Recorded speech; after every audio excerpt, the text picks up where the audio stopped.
I was born in the Fort Wayne, Indiana area near a little town called Grayville, Indiana, in a farmhouse. And that was back in 1919.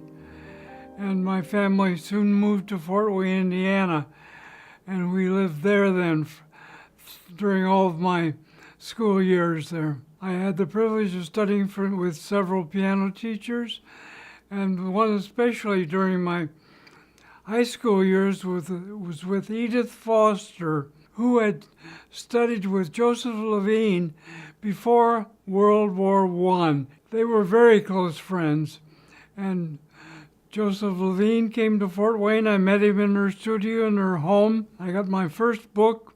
It was a compilation of articles he had done for the Old Etude magazine. He autographed it. I appreciated it very much, and it made me very appreciative of the great pianists like him and Rosina.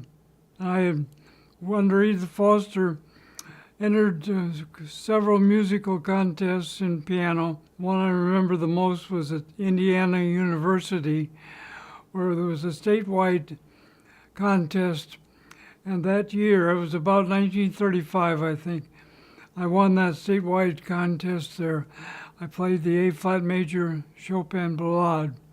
I graduated from high school in 37, and I was teaching for a few years there in our home. And I appreciated that, and I got so much help from Edith Foster. And she encouraged me to get to Juilliard. And so after I graduated from high school in 37, I went to summer school at Juilliard in 37, and in 38, I studied with Sasha Gordnitsky, another Levine pupil. I came to Wheaton as a conservatory student in 1939. I entered as a sophomore, and then I graduated 3 years later in 1942. When I came to Wheaton at that time, the music school was in Pierce Chapel, and of course the student body was very small. I don't know how many there were. Pierce Chapel was where the college had their chapel meetings, and a lot of the important meetings. The conservatory was all around the edges, in the basement and in the corners. And I even remember our students getting together in the back of Pierce Chapel. We had a little library there. And so and it was big open space, and we were just a very congenial, loving group with good spiritual backgrounds, I think. And I so much enjoyed being with the group then. Well, I think the conservatory is very important from the whole experience I had with it. And music is so much a part of our lives, and it gets to the heart of our spiritual natures. And I think great music comes from God Himself. And I think it enriches the heart of our lives. And music is very, very much a part of everyone's life, whether they consider themselves Christians or not. But I think it comes from God Himself. And I just hope the conservatory at Wheaton could get all the qualifications, necessary equipment, and buildings that it needs to do the job. I'm so glad to hear that there's a new building coming. I met my wife at Wheaton. She was there when she had been there the year before as a freshman, and so she was already at Wheaton. We were both piano majors, and everybody loved her. She had the most beautiful golden hair. Everybody was aware of it, and we had good times together. And she was so friendly, and was an excellent pianist, really advanced. She'd had a fine teacher in Pontiac, Illinois before she came to Wheaton. I graduated in 42, and we married in 44. And her parents then had moved to Aurora, Illinois, and we were married at the First Presbyterian Church there. And Dr. Edmund, president of Wheaton, officiated our wedding. Well, Pearl Harbor was in December of 1941. I was a senior at that time, and I was subject to the draft right away. but there was a Christian serviceman who was stationed at Glenview Naval Air Station, not too far from Wheaton. And he was very much interested in the Wheaton students. And he helped a number of us fellows get enrolled as Navy men at Glenview. And he even helped me. I was enrolled in January of 42 before I'd finished my senior year. But he got me a deferment. So in 1942 in June, I went immediately to Glenview. And I spent about 2 years or so there in the chaplain's office.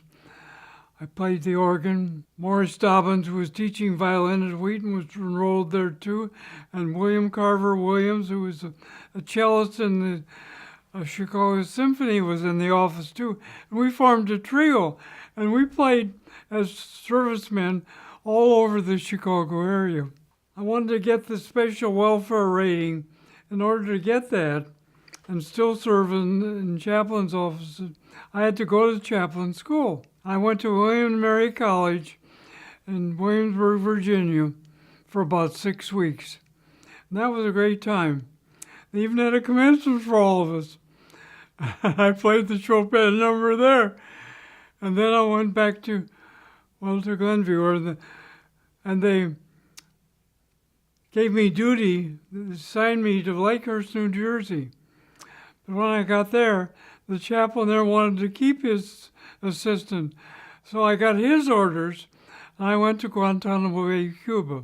And that was great duty. That was an old Navy base that came out of the Spanish-American War. It was very well developed. A lot of housing there. It was a beautiful big chapel. I served there 15 months, and I played the organ for all of the service. I directed the choirs, and I had a great time there. After 12 months, the European phase of the war ended, and Connie was able to come down and join me. So she was there for 3 months, and then suddenly the Japanese war ended, and I got out in November 1945. And then in January, I went to New York. We went. I got the GI Bill of Rights, and I went to Juilliard, and I studied there for 3 years. We were living in New York. First, we found an apartment on West 116th Street, and an apartment there. The family took us in, gave us a room. And our children were born there, too. I got both a bachelor's and master's in music there at Juilliard. And I completed them in 3 years in 1949. By that time, though, we had moved up to Nyack, New York, along the Hudson. And I taught at Nyack College, and I also played the organ at a little town near Nyack called Nanuet. And it was called the Great Conservative Baptist Church. It actually dated back into the 1700s. And the pastor there and his wife were both Wheaton graduates also, and very dear friends of ours then. And Bernice, his wife, was of Carlson, and her family had stores, Carlson stores on Front Street in Wheaton. I graduated in 49. I stayed on a year in Nyack teaching, but I was able to get a job in the Juilliard summer school office in 1950. But then in 1952, Wheaton contacted me and wanted me to come back to the faculty at Wheaton. And that's something I had always hoped to do. And then in 53, College Church called me back to play the organ. I had played for 2 years as a student there, so they wanted me back. So I was there then until 1991. So I had 40 years at College Church and 35 years at Wheaton College. Well, we were in Pierce, still. McAllister hadn't been built. I was in the basement in a corner room next to the men's room. I remember that studio very well. McAllister was built, and boy, was that something. That was just a great advance over over Pierce for its teaching location. We had a lot of basement space for meetings and for classes, and there were spacious studios and practice rooms all over the building. And besides that, we had a lovely view out over South Campus. One of the most wonderful things about Wheaton College was the artist series, and I appreciated it so much. And it started just about the time I came back to teach in 1952. We had great artists, and then, of course, Edmund Chappell came along in 1960, and the concert transferred from Pierce to Edmund, and that was a great improvement. The first concert in there, the first meeting was in 1960, and I remember the first artist series, it was Chicago Symphony, and the first work they did, my kids were there too, was a Wagner work. I forget the name of it. It was a great work, though. Over those years at Wheaton, I had some very wonderful students. I'd like to just mention 5 of them, if I might. One fellow I had, his name was John Hartunian from Newtonville, Massachusetts. And he was a great pianist. Even as a youth, he had played with the Boston Pops Orchestra on a children's concert. So he was a very good pianist. And then he worked as a musicologist as well and got a doctorate and did a paper on classical music and all. Then he went back to the Boston area, and he taught there at Gordon College in a number of places.